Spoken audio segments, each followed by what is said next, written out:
by looking at ups and downs. Ups and Downs is a card set for navigating feelings and building resilience.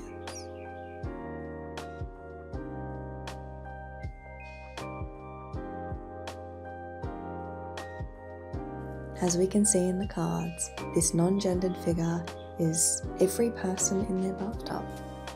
It's supposed to be applicable and relatable to anyone, anywhere.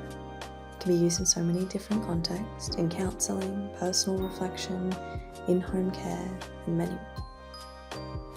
One way we can approach the cards is through deliberate selection. A card that represents how you're feeling today. Maybe a card of how you'd like to be feeling. When we look at random selection, we can pick out different cards and describe the feeling of each person, building that social, emotional literacy at any age. One way we like to use the cards is to link them together to tell a story of your day, or even a story of the main chapters and key points in your life.